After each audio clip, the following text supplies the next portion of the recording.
1970 WOCA. Ocala.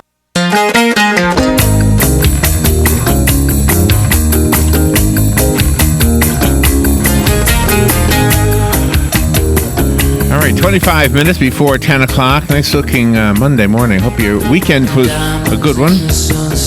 Have you ever, in recent weeks or last year or so, thought about how what's happening in the news right now seems awfully familiar? Like, gosh, didn't this happen once before? And when you think about, North Korea, does it seem like maybe Japan in the early 40s?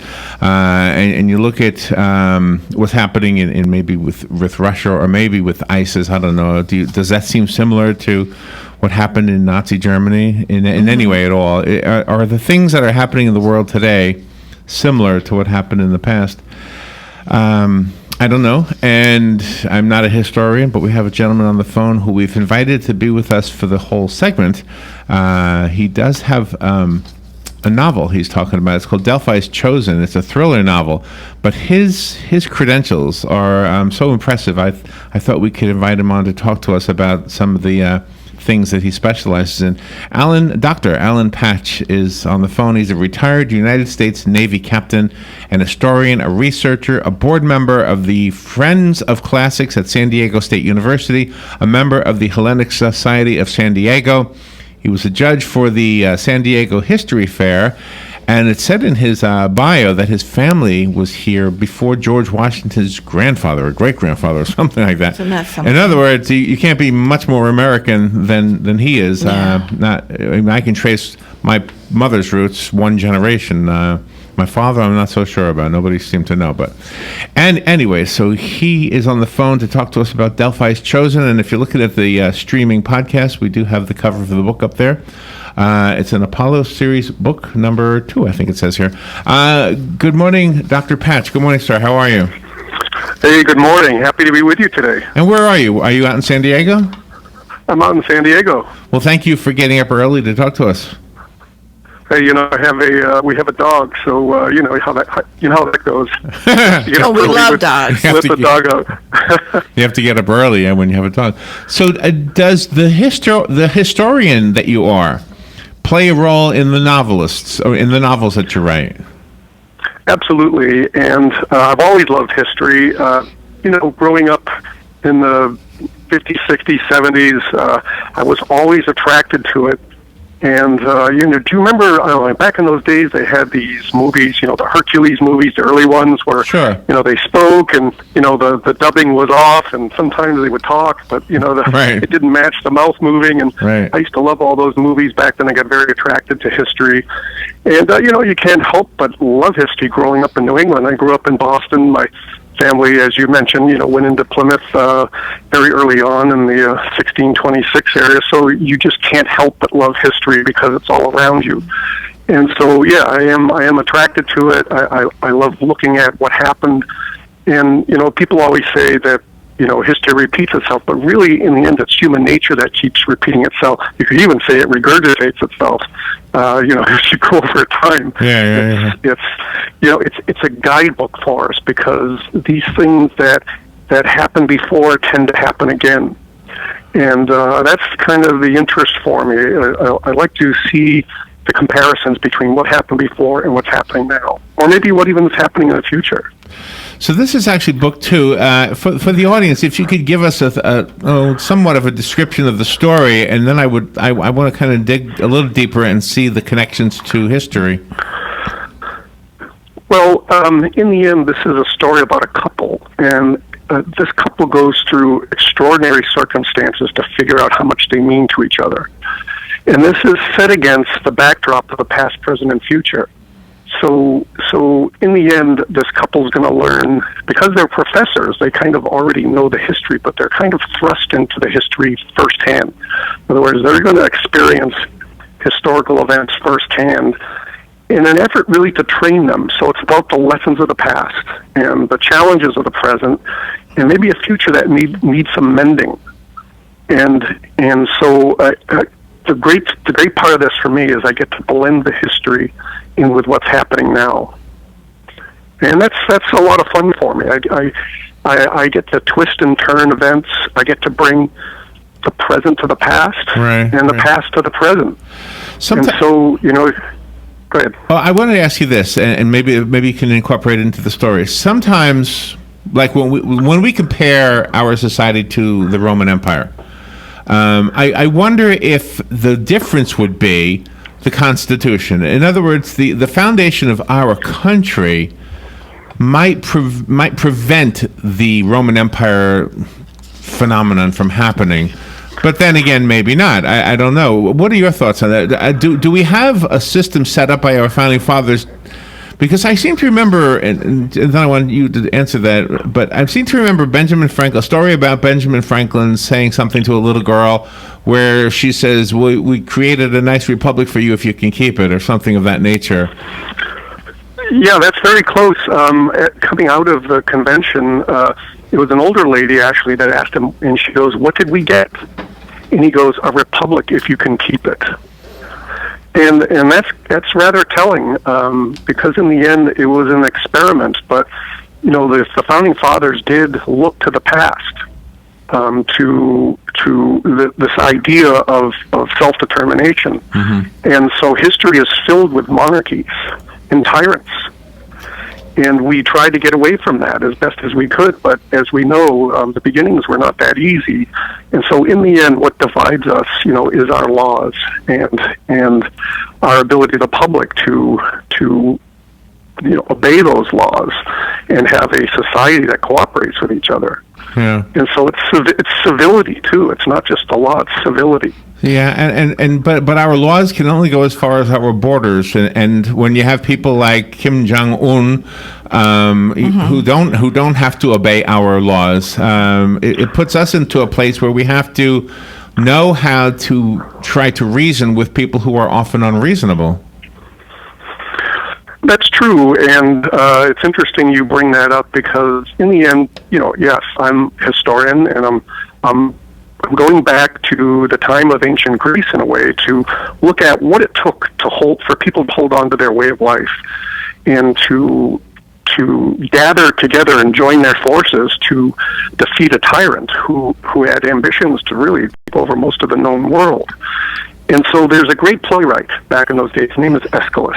Okay, now this playwright, he didn't just write plays, but he fought at the Battle of Marathon in 490 BC, which it was the first part of the Persian Wars, and saved Athens and Greece from the early invasion. But then, 10 years later, the other Persian king Xerxes comes with a larger force, land and sea, and he also fights at the Battle of Salamis, which naval battle that helped to defeat the Persians too. So he wasn't just a playwright; he actually fought for the freedom of Greece, which, in the end, you look at it, it's so long ago. Why is it relevant today? Why is any of that important? And so you have to look at what was done in the past and how it joins today. But he said something which is very interesting. The reason I'm bringing this up, he goes, "A tyrant has a disease.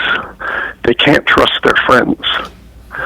And so it's interesting to look at how all this issue of human nature plays out. And so once again, they say history repeats itself, but really it's human nature replaying itself. And the people learn, but it seems governments do not. I mean, the founding fathers founded this country. Nobody wanted to make a dime from the taxpayers. They just wanted to make sure the country was, together in the best way possible. But now you've got all of these elected government officials. They get all these megatons of money, and it seems like the values of the founding fathers are lost. It's true, and when we look at what we had and what they had, there's a famous author of ancient Greek times named Edith Hamilton, and one of the things she said was that in the end, in the beginning, the Athenians did so well because they devoted themselves to the state freely. But then, after a period of time, their society started changing when they expected the state to take care of them. And it's kind of an interesting comparison as we look at history and how it works and how our founding fathers set up the country. They devoted themselves. Their fortunes were included. I mean, they had given their lives to the cause and their sacred honor, and they were able to, create this country, which is so improbable that they were able to win that war, the Revolutionary War. Yeah. It's often, I think, we are either knocked off track by an opposing country, or we can be knocked off track by our own selves. We could easily have a president. And so far, the Constitution has been there to kind of give us the tools to fix a problem when we created it ourselves, and that's happened throughout history too, right? And I think that's the brilliance of the founding fathers, is that we have within our own Constitution the ability to impeach a president, or to even arrest, or to even to use the press to criticize an elected official, regardless of what office it is. So I don't know if that changes the game or not from back in the early Greece times, but I don't know. I'm hoping it does. Well, it was a different setup then, although there's a comparison here which is kind of interesting. In ancient Athens, in order to vote, you had to be a male citizen, you had to serve in the military, and you had to be a property owner.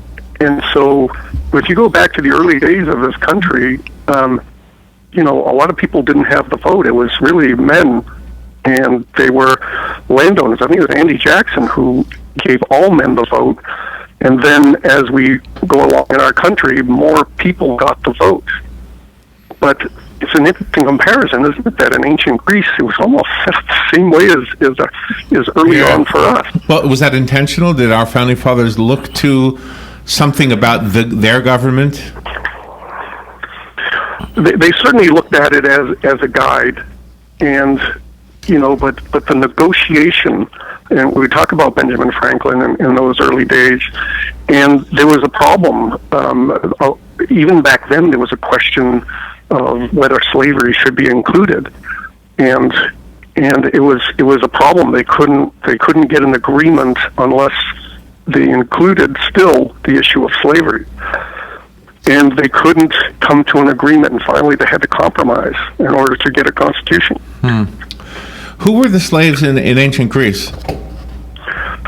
They came from all over, different areas that the Greeks had colonized, and so slavery was it was a way of life back then. Although in some ways you could say that the Greeks had a different sort of look at slavery. I mean, take this for example. Many times the Greek children were taught by slaves. They were called pedagogues. And so they were educated to teach the children. They had sort of a different role in Greek times than maybe they did in Roman times. That's not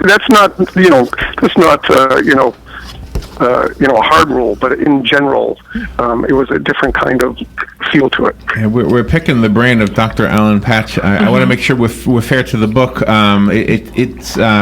This is why we have you on for 25 minutes, by the way.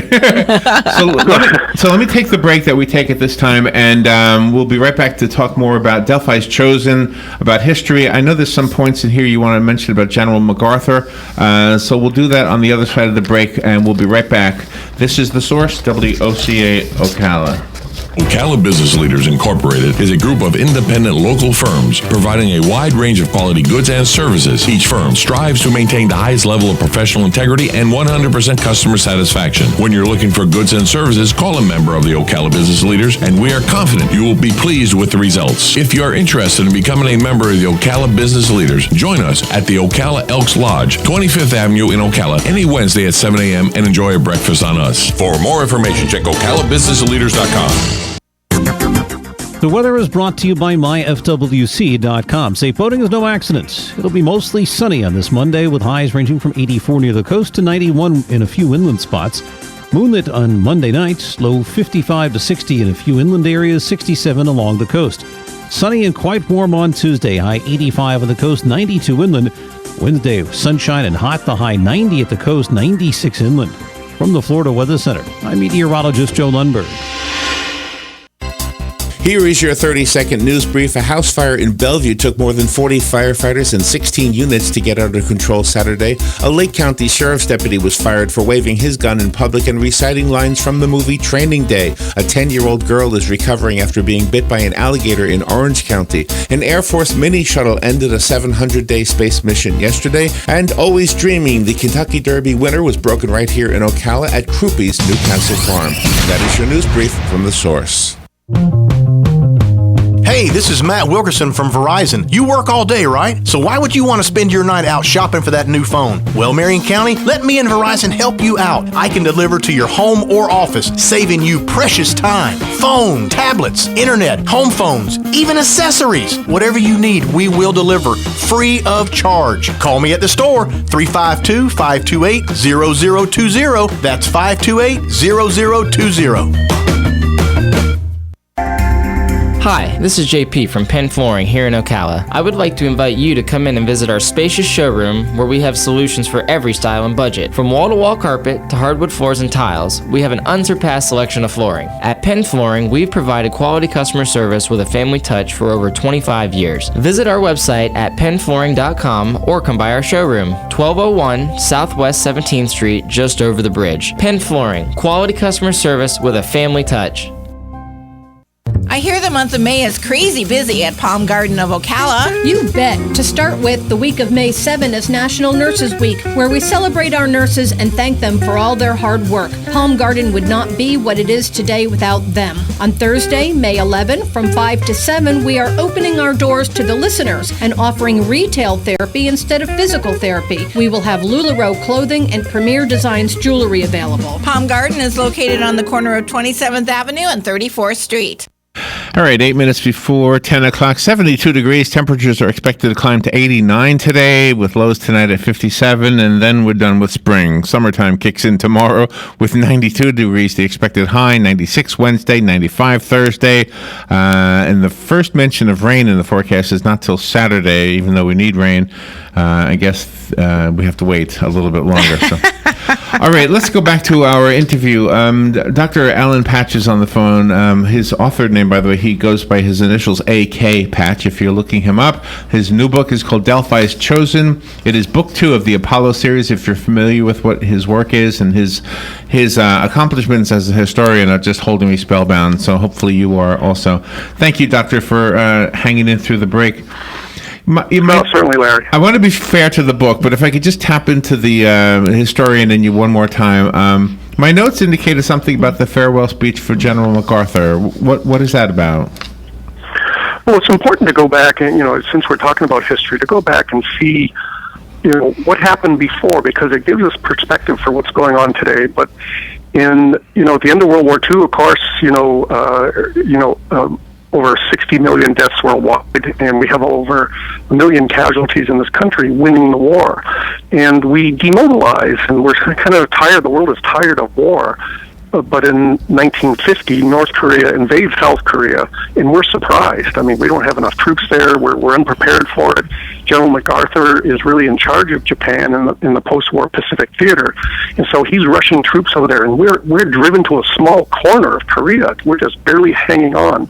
But he's a brilliant strategist. He does an end around, lands at Incheon, cuts off the North Koreans, and drives them up to the Chinese border. Well, China, is always going to protect their borders, and he doesn't expect that they're going to cross the border with like 1 million troops and drive us back. So at the point of winning the war, we are all of a sudden in a whole different war. And now, at the point where, MacArthur is one of these generals, he's one of our greatest ones, but he's not into appeasement. He's like, if you're going to fight a war, you're in it to win it. You're not in it to tie. Yeah, right. Or to just hold on. And so he wanted, he was looking at the options, because once they crossed, there's a whole new war there, and he's giving the options to President Truman, and President Truman does not want to escalate the war possible war with China or Russia, and so there's back and forth, and MacArthur maybe criticizes him publicly, and finally MacArthur is relieved of command. It was a major event, and he does a farewell speech. And in that farewell speech, he talks about his, he's not the kind of person that wants to go into a wider war, but, if you're going to fight a war, you have to fight it to win it. Yeah. And, it's just a very interesting speech to listen to the recording of it or read the speech and see what he's thinking. Oh my gosh, that's kind of like that's. I heard you ask Robin what's her favorite kind of book. Mine is biographies. I just love stories about people's lives, and I don't know that I've ever read a biography on MacArthur. I think it's called American Caesar. I think it's by Manchester, as I remember. If I could pull that out of my head, but I think it's a great book about him. Very interesting career. So one more question, I guess. Are we in the current situation we are with North Korea because that never got finished, that job? Yeah, we have an armistice, which is from 1953 at the 38th parallel, so we just have sort of a truce. And so here's the irony. The irony is at that time, China helped to cause the war. They supported, the Soviet Union and China supported North Korea. And the irony is that today China has a role in stopping this. I mean, North Korea is like it's like a sort of a barking dog in their backyard, and it's really really. And their power position is right next door, and they supply them with fuel. They have the most leverage to do something. We, of course, could do all kinds of things militarily, but the consequences of war is you never really know for sure, because it's unpredictable. And so we can do a lot of things, but are they good ideas based on what can happen in the theater? Your book is so fascinating in that it takes place in different time periods. That to me is it's an interesting approach to a story. The book is called Delphi's Chosen. I have a copy of the book. If you call me, I will give it to you and leave it on Patsy's desk. Just come pick it up. The rest of us will have to go buy it. This is kind of like a collector's copy, by the way. It says advanced review copy, so you might find a dotted I that's not in the right place or something. Do you have a website for the book? Yes, the website is akpatchauthor.com. The first book in the series is Passage of Delphi, and it's always good to read the first one to set up what's happening in the second one. And the third one, which is I'm working on right now, I'm getting close. I should have that ready in a few months now to carry on the story, because it is about the past, the present, the future, and how all these things matter, how it's all connected, and how human nature, repeats itself. The history repeats itself, but it's really human nature playing itself out again and again and again. Yeah, I think you're so right about that. And it was made clear in this book that the two people that are time travelers, they're volunteers. Well, I'm glad you brought that up, because it speaks to heroism, and heroism is, in the first book, part of it is that they're circumstantial. I mean, they're drawn into it and thrown into this situation to see if they can survive. They're really being trained. And as we get more towards the second book, now they're volunteers. They understand what's at stake, and now they're volunteers. And they say that, liberty kind of chooses its heroes.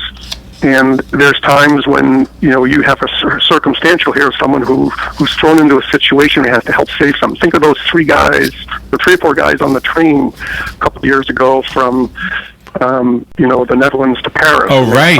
Paris, yes, I remember. So you have circumstantial, but then you also have the heroes we have every day, our police, our fire, our military, first responders. Think about the different kinds of heroism that we have. You could even say that parents are slow motion heroes, if you think about it. Yeah, I think so. All right, before we say goodbye, Doctor, Robin mentioned you have another website about history. There's something else you do? Patches of History?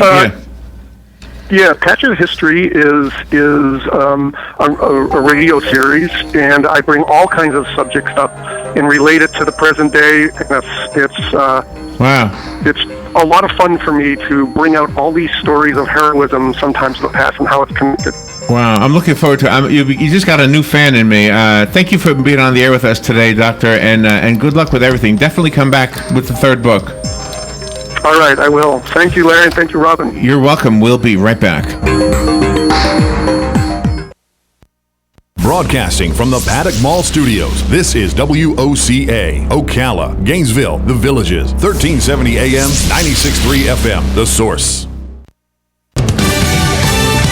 Fox News Radio, I'm Pat O'Neill. Texas taking on sanctuary cities head on. Republican Governor Greg Abbott signing a law on Facebook Live, threatening jail for sheriffs who don't cooperate with immigration agents, and letting police on routine stops ask if someone's here illegally. Citizens deserve lawbreakers to face legal consequences. Dallas County Judge Clay Jenkins says the law will keep some from reporting crimes. When they're afraid to cooperate and tell us what they've seen because they themselves are worried that their papers are not going to be in order, it makes our job exponentially tougher, and that makes everyone less safe. The law takes effect September 1st. Opponents plan to sue. A rare spring break for us at the gas pump. That's caused by crude oil price drops. The price of gasoline, regular grade, is down a nickel in the past 2 weeks to $2.41. Oil expert Trilby Lumber, gas in San Francisco the priciest an average $3.02, Tulsa the cheapest $2.02. Fox News, we report, you decide. Napa Know How. That's not heavy metal music or the sound of a stray cat fight. It's your car's not-so-subtle way of saying, head to Napa for new brake pads and rotors and get up to a $50 rebate by mail. So don't confuse for anything other than new brakes and $50 back by mail. That's Napa Know How. Napa Know How. At participating Napa Auto Parts stores. Offer expires 5/31/17. Heavy rain this morning causing backed up traffic all the way to Please remove all laptops and Folks, we're number 9 on the list for takeoff, so settle in, keep those seatbelts fastened. What fries with that? Welcome to Westin. Travel can be disruptive to your well-being. That's why at Westin Hotels and Resorts, we have rejuvenating heavenly beds, a nutritious superfoods RX menu, and a workout gear lending program to help you stay in control and rise above it all. Westin, let's rise. Today in Florida Ag News from the Southeast AgNet, we have our weekly Commissioner Spotlight. Florida's Commissioner of Agriculture, Adam Putnam, and Executive Chef Justin Timoneri are joining us today to tell us about a brand new fresh recipe that the chef created. Commissioner. A new fresh recipe video is being posted this Friday on the Fresh from Florida Facebook, Instagram, and Twitter pages. Chef, tell us a little bit about the recipe and some of the fresh Florida ingredients you used to make it.